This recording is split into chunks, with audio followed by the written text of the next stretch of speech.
নমস্কার বন্ধুরা, আমি অমরেন্দ্র আমার গ্রিন ডায়েরি চ্যানেলে আরেকটি নতুন ভিডিও নিয়ে চলে এসেছি। আজকে তুফান সিনেমার খুঁটিনাটি নিয়ে একটু আলোচনা করব, আর অনেকগুলো খণ্ডচিত্র একসাথে আমরা একটু গুছিয়ে নেব, দেখে নেব যে কীরকম হলো বিষয়টা। আজকে তো আমরা জানি যে ওভারসিজে অনেকগুলো দেশে একসাথে এখন চলছে আমাদের তুফান। শাকিব খান এখন সারা পৃথিবীর দুয়ারে দুয়ারে পৌঁছে গেছেন তার তুফানের ডালা নিয়ে। ঝড় কেন একা সহ্য করবে বাংলাদেশ? আরো দেশ তো পড়ে আছে, তাদের ওপরে ঝড় উঠুক। এই ঝড় যে ভালোর ঝড়, এ ঝড় তো ধ্বংস আনে না, এ ঝড় আনে ভাইয়ে ভাইয়ে ভালোবাসা, আর এই ঝড় আনে দূরের সঙ্গে কাছে আসা। টাইটেল ট্র্যাকের কথা নিশ্চয়ই মনে আছে, আপনারা তো সিনেমাই দেখে ফেলেছেন। আর কি টাইটেল ট্র্যাকের গুরুত্ব আপনাদের কাছে আছে? আমার কাছে আছে। কেন? এখনো আমি সিনেমাটা দেখতে পারিনি, সেই কারণে ওই দুটো গান, একটা টাইটেল ট্র্যাক, একটু টিজ, একটু ট্রেলার, এই সব নিয়ে এখনো অনেক স্বপ্ন গেঁথে চলেছি কবে ওই সিনেমাটা দেখতে পাবো। তবে ওই টাইটেল ট্র্যাকের কথা যেটা বলছিলাম, ওই টাইটেল ট্র্যাকে দেখা যাচ্ছে না যে স্টেন গান বা মেশিন গান নিয়ে আমাদের শাকিব খানকে। তো ওই দৃশ্যটা যে কীভাবে শ্যুট করা হয়েছিল, ভয় পাইছি রে তুফান বলেছিলেন চঞ্চল চৌধুরী, কিন্তু না, ওই শুটিংয়ের স্পটে যারা ছিলেন সম্ভবত কোনো একজন প্রযোজকও কানে টানে হাত দিয়ে ফেলেছেন, ভয় পেয়ে গেছেন। তা ওই দৃশ্যটা আপনারা একটু দেখুন।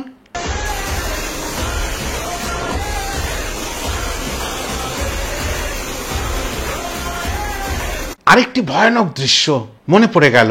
একটা জায়গায় শাকিব খান খুব ক্ষিপ্ত হয়ে বলছেন, আমি তুফান, আমি এই জমিনে থাকতে চাই না, আমি আসমানে থাকতে চাই, আমার কোনো আপনজন নেই, আমার আপনজন একমাত্র আমি। ওই দৃশ্যটা কতটা ভয়ঙ্কর ইম্প্যাক্ট ফেলেছিল প্রতিটি হলে হলে, সেই দৃশ্যটা একটু দেখে নি।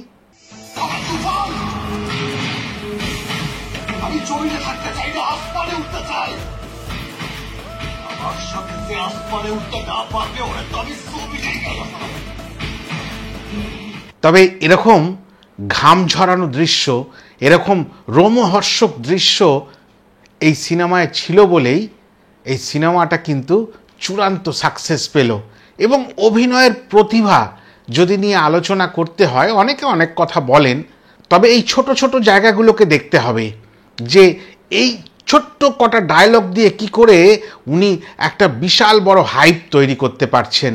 এটা যে কোনো নায়ক নায়িকা, অভিনেতা অভিনেত্রী, পার্শ্ব অভিনেতা অভিনেত্রীদের ক্ষেত্রেও সমান। একটা সামান্য চরিত্র পেয়েছেন আপনি, কিন্তু সেই চরিত্রটাকে আপনি এত মেধা দিয়ে অত উপরে তুলে রেখে গেলেন, সারা পৃথিবীর মানুষ মনে রাখবে আপনাকে। এটাই তো অভিনয়। আরেকটি দৃশ্য, দুষ্টু কোকিলা গানের মধ্যে মনে পড়ে, মানব সাজদেব এসে হঠাৎ করে একটু নেশা ভান করে দুষ্টু কোকিল গানে নাচতে শুরু করলেন মিমি চক্রবর্তীর সাথে। বিষয়টা আমাদের তুফানের পছন্দ হয়নি।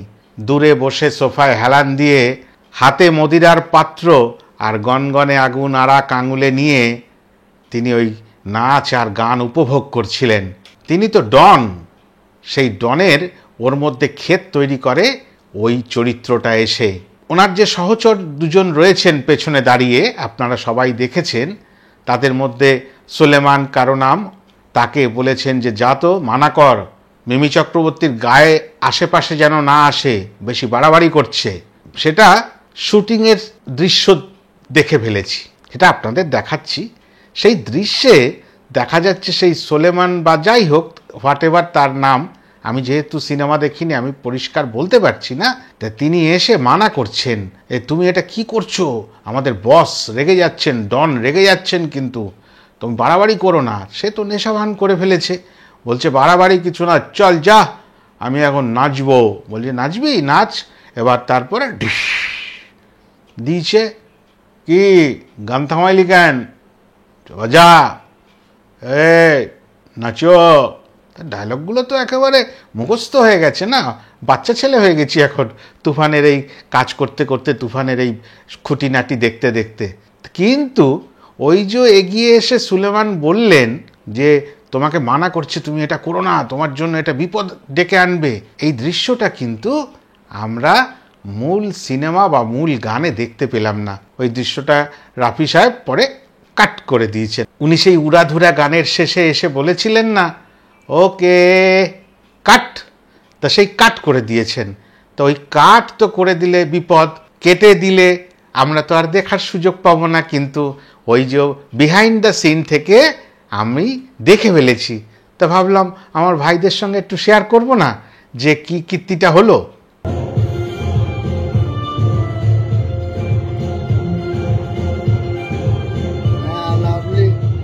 এবার যখন বলেই ফেলেছি লাগে উড়াধুরা, তাহলে ওই গান নিয়েও দুটো কথা বলি আর একটু দৃশ্য দেখি। তুমি কোন শহরের মাইয়া গো লাগে উড়াধুরা, তাই গানটা তো আমরা খুব ভালো করে দেখেছি, একবার দেখিনি কয়েকশোবার দেখেছি। আর দেখার মতনই গান, শোনার মতনই গান। ওই যে আপনাদের বারবার বলি, গান দু রকমের হয়। বর্তমানে একটি গান শ্রুতিমধুর হতে হয়, যেটা কানে দিয়ে শুনলেই মনে শান্তি, আর কিছু গান শুধু দেখে ভাল লাগে, মানে ওটার গানটার কিছু থাকে না। হ্যাঁ, কিন্তু এই গানটার শুনেও ভালো লাগে, দেখেও ভালো লাগে। সেই কারণে এই যে গান, সেই গান পৃথিবী জুড়ে তুলমা কালাম করেছে, ইউটিউবে একেবারে শীর্ষে পৌঁছে গেছে। দুটি গানই, দুষ্টু কোকিলা, লাগে উড়াধুরা, তাদের পারফরমেন্স কিন্তু একেবারে আকাশচুম্বী। তা সেই গানে শুটিংয়ের সময় ওই behind the scene Shakib Khan আর মিমি চক্রবর্তীকে আলাদা আলাদা করে যে স্টেপ দেওয়া হচ্ছে এবং তারা প্র্যাকটিস করছেন, সেই প্র্যাকটিস করার মুহূর্তটা আমার হাতে চলে এসছে।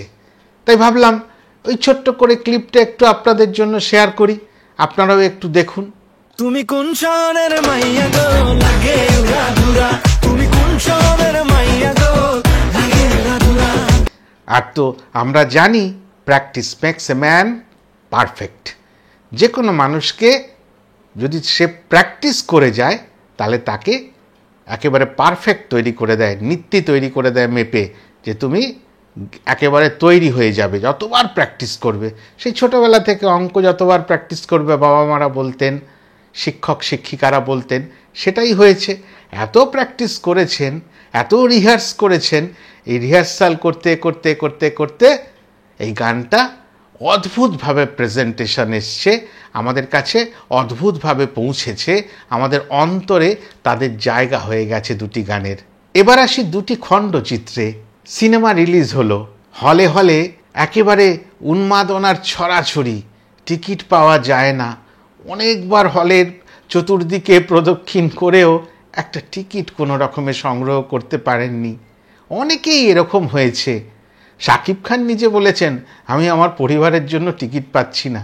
সেটা হয়তো সত্য নয়, কিন্তু পরিবারের দূরের মানুষগুলো যারা হয়তো ফোন করে বলেছেন যে আমি তোমার খালা বলছি, শাকিব তোমার সিনেমাটা দেখতে পারতাছি না গো বাবা, আমি যতবার গেছি হলে টিকিট নাই, তারা কয়ে দেয় হলে আর কোনো টিকিট নাই, আজকের শোয়ের টিকিট শেষ হয়ে গেছে। কিন্তু নিন্দুকেরা বা শাকিব খানের বিরুদ্ধে সারা জীবন 25 বছর ধরে যারা লেগে গেছে, তার পরিশ্রম, তার ভালো মানসিকতা তাদের চোখে কোনো দিন পড়েনি।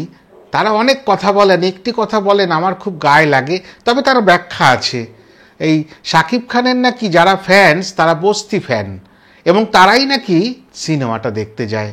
আচ্ছা, বস্তি কথার মানে কি? যারা বলেন উচ্চশিক্ষিত, সম্ভ্রান্ত এবং সমাজের খুব উচ্চ কোটির মানুষ আপনারা, তবে একটা বলতে পারবেন বস্তি কথার মানে কি?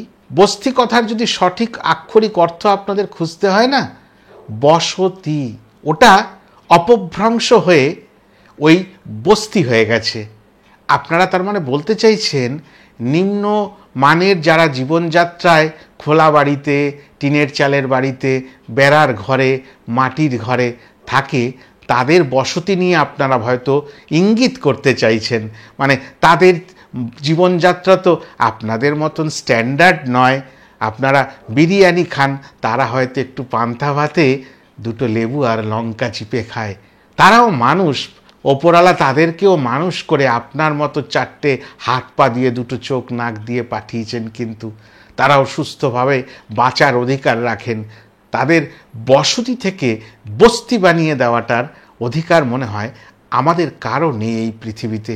অনেককে দেখতে সুন্দর হয় না, আপনাদের হয়তো মাখনের মতন অনেকটা সুন্দর দেখতে, অনেককে দেখতে একটু গায়ের রং চাপা হয়, আপনাদের রংটা হয়তো অনেক ফর্সা। আবার অনেকে ভালো পোশাক আশাক পরার সুযোগ পান না, কেননা সেরকম হয়তো তাদের হাতে রোজগার নেই।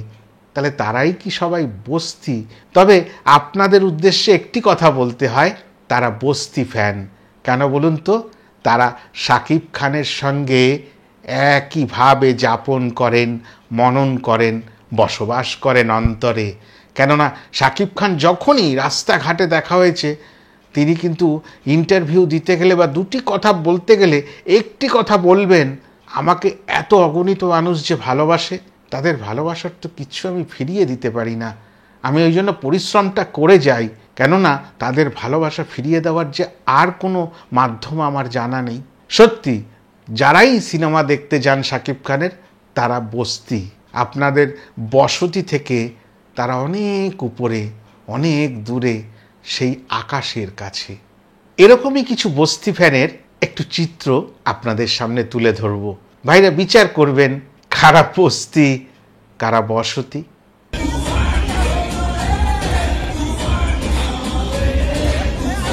যে সেন্টা যে সিআইডি অফিসার যে তাকে বাঁচিয়ে রাখছে, সে আবার বাঘের মাথায় হাত দিয়ে সে বলছে আমি তুফানে আছি। Very good. এরকম ছবি আমরা অনেকেই যে বলেছে নকল কপি করেছে, এটা কি বলবেন? না, এটা ভাই নকল না। এখানে শাকিব খান সে নায়ক হওয়ার জন্য চেষ্টা করছে, সে চেষ্টার পরিপ্রেক্ষিতে সে সফল নায়ক হয়েছে। আর তুফান সে ভিলেন হিসেবে সে প্রমাণ করছে যে আমি সফল একজন ভিলেন। সুপার। কি অদ্ভুত লাগলো না? হলে যারা নাচ করছিল তারা সবাই বস্তি। এই একটু আগে পোশাক নিয়ে বলছিলাম না, গায়ের রং নিয়ে বলছিলাম না, উচ্চ খাদ্য, বস্ত্র, বাসস্থান নিয়ে বলছিলাম না? ওই যারা নাচ করছিলেন, আনন্দ করছিলেন, শাকিব খানের সিনেমা মানে তুফান সিনেমা শেষ হয়ে গেছে, হল থেকে বেরোবার ইচ্ছা নেই, মানে আবেশে রয়েছেন, তারা কিন্তু বস্তি। কিন্তু ওই পোশাক পরিচ্ছদ সমস্ত কিছুতে মানে তারা কিন্তু বসতির স্থানে। তবে আপনাদের মনে হয় নজরটা একটু কম জোর হয়ে গেছে। আর হলের বাইরে যার কথা শোনালাম, আরও 2-4 জন সাথে, তিনিও যে কথাগুলো বলছিলেন, আপনারা যাদের বস্তি বলে অপমান করতে চান, তাদের মধ্যে তিনিও তালে পড়লেন। তিনি বললেন, হিরো তো আগে হয়েই গেছিল শাকিব খান, এবার ভিলেনও হয়ে দেখিয়ে দিল। কথাটার গুরুত্ব বুঝেছেন? শুধু এক পেশে ভাববেন না, আর পারলে চশমার নাম্বারটা মানে পাওয়ারটা একটু ডাক্তার দেখিয়ে পরিবর্তন করে নিন। কেন এতগুলো কথা বলছি? আজকে এই সব খণ্ডচিত্রগুলো নিয়ে আমার বেশ কিছু একটা ছবি তৈরি হলো, যেন একটা প্রকাণ্ড ল্যান্ডস্কেপ ছবি তৈরি হলো, যেখানে অনেক গাছ লতা পাতা, ফুল ফল, পাহাড়, সমুদ্র, নদী সব একসাথে আছে। আপনাদের সঙ্গে একটা আড্ডার ছলে কিছুটা সময় কাটালাম। আশা করি ভিডিওটা ভালো লাগলো। যদি সবার ভালো লেগে থাকে একটু শেয়ার করে দেবেন ভাইরা। আমি একটু সবার মধ্যে পৌঁছাতে চাই, না হলে চ্যানেলটার তো সেই জায়গা তৈরি হবে না। আর আমি প্রচুর ভিডিও বানাতে পারি না, আমি যখন সময় পাই একটা করে ভিডিও দিই, আমার নিজস্ব যে কাজ রয়েছে সেটা করার পরে। আর লাইক কমেন্ট করে দেবেন।